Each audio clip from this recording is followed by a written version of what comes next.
Hey everybody, welcome to the fifth video in a series on Unity Animator controllers for the NeoFPS Firearms system. In this video, we're going to be looking at blend trees, what they are, when to use them, and then a couple of example setups. So, let's get started. Now, blend trees are used pretty often for character animations. I think the first use that everyone setting up a character animator controller learns is blending between different walk cycles, depending on direction. Instead of having a bunch of states for walking forwards and backwards, or strafing left and right, and then all the diagonals, along with transitions between them, you have a single state, which is a blend tree. You then use parameters to pass a vector to of forwards and sideways speed, which the blend tree uses to pick the closest animations, and then blend between them to get a result that matches the movement. When looking at weapon assets, you're much less likely to come across blend trees, but they do still have some interesting uses. One example would be for a bow and arrow. You could have a static pose for the bow fully drawn, and another pose with the bow drawn and shaking when you're straining under the weight of holding it. And then you blend between them over time to show fatigue building. Another would be blending between a gentle and a heavy sprint animation based on speed. You would have two clips with the same timings, but one with much more exaggerated and weighty movement. And then you would set the blend parameter based on some lower and upper speed thresholds. For the first example that I'm going to show you, we'll take a look at using a one-dimensional blend tree for a revolver's trigger pull. Okay, so here we have the animator controller for the demo revolver, which is this one here. In terms of layout, we have the usual draw and lower from any state. We've got the idle, we've got reload, we've got the fire. It looks like any of the other demo firearms, essentially, except in this one we also have the layers.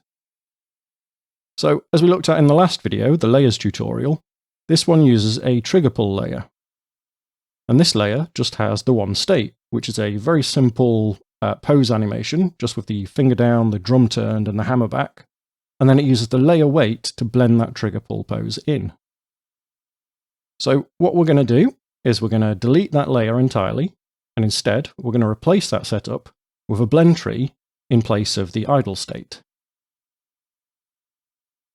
So the first thing we want to do is right-click and create state from new blend tree. And I'm going to call this one idle trigger blend. Okay. Now for the transitions, we want to replicate exactly what we have for the idle state. Here, this one has exit time. Exit time is 1, duration 0. Has exit time 1, duration 0. From firing, we want has exit time, and then it blends out.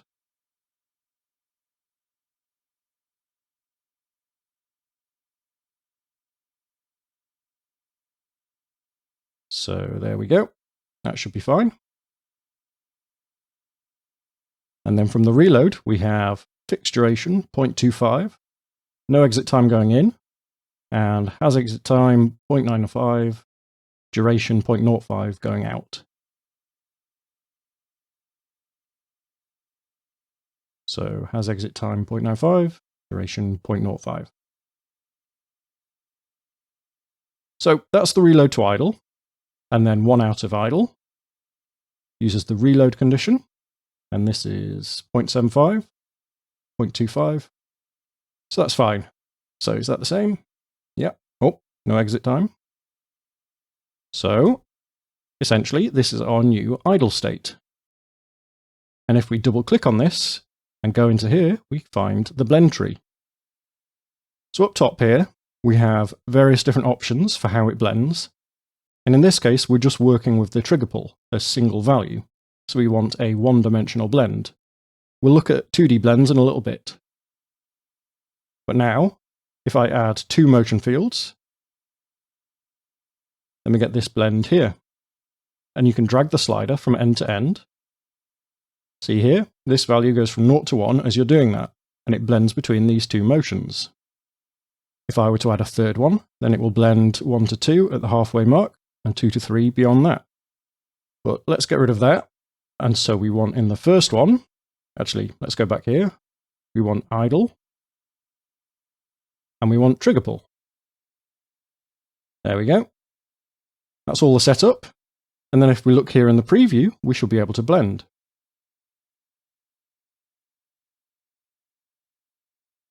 And there we go. So that is our new blend tree. Now to tie this into the NeoFPS Firearms. If we go back to the parameters, then adding this blend tree has automatically added this float parameter here called blend.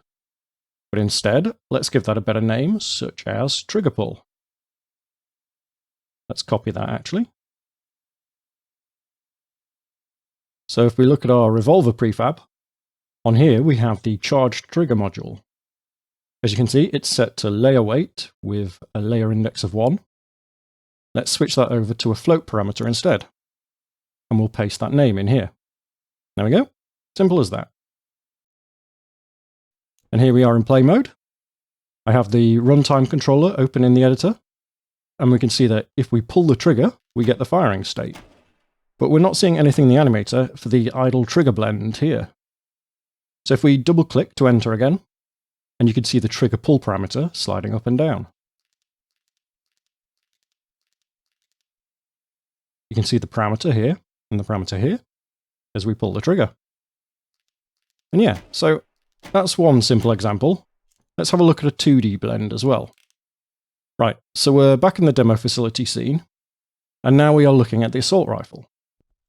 And what we're going to be looking at for the 2D blend is we currently have an additive effect for the movement.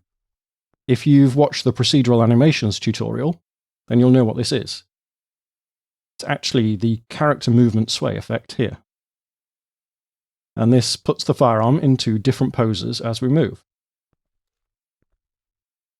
So, as an alternative to this, what I've done is I have exported a new FBX of the firearm with various different poses.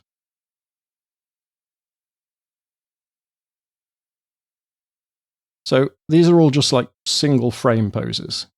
And we're going to use a blend tree to replace that procedural animation system here. So let's drop out of play mode. And the first thing we want to do is we want to remove the character movement sway component from the prefab. Now that's gone, we can track down its animator and open the animator controller. And you should be familiar with this by now. We have the raise, the lower, we have the idle, and we have the reload. We don't actually have fire in here. If you remember from the layers tutorial, instead we had that built into this trigger layer, which uses a mask so it only affects the finger and the trigger, and then it overrides those. So if you remember this override setting here, we also mentioned when we were looking at the layers, these things called additive layers. And that's what we're going to use to achieve our sway. So we'll add a new layer, and we'll call it sway. We're going to set it to additive, and we're going to pull the weight all the way up to 1.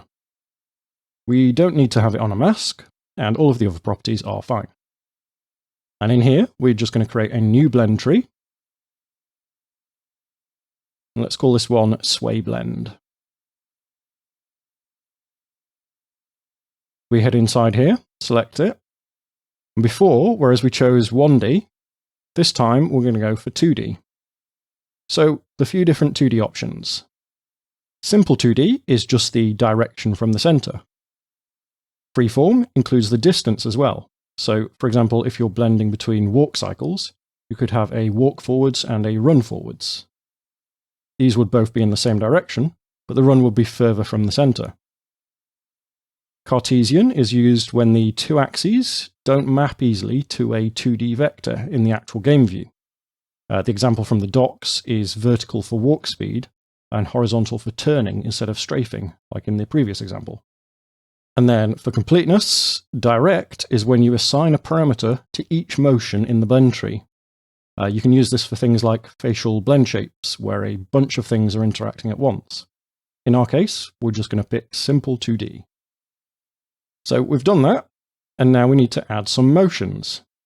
So we're going to add 5 motions. And if we hunt down our FBX here, then the first one I'm going to add is one called sway ref. Now, the way the additive layers work is that they compare each clip against a reference pose.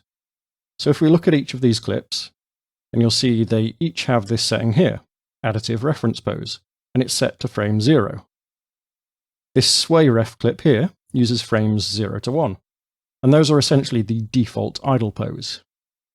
And so every one of these animations is using that as the reference. When the clip plays, it's basically taking the difference between the transforms in the clip and the reference each frame, and then it's adding that difference to the results of the previous layers in the controller. So here it's the sway ref, then sway forwards, sway back, sway left, and sway right. And then we need to go through and actually set their position in blend space. And here I'm just treating the Y as forwards and the X as left and right.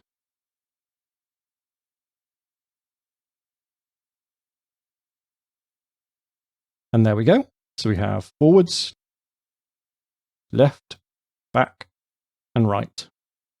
Next up, you can see on here that basically the blend parameter is running both of these axes in the blend tree.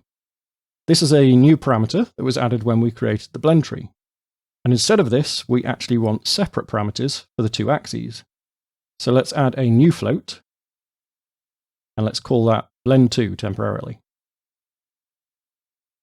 And here we can set this to blend2. And now we have the forwards and backwards, and we have the left and the right. So with that in place, let's have a quick look at the script that we're going to be using to make this work. So this is a dead simple script that lifts some code from that procedural sway. Essentially, we grab a reference to the character controller and the animator. The animator we grab in awake because we're attaching this to the same object as it. The controller we grab in on enable.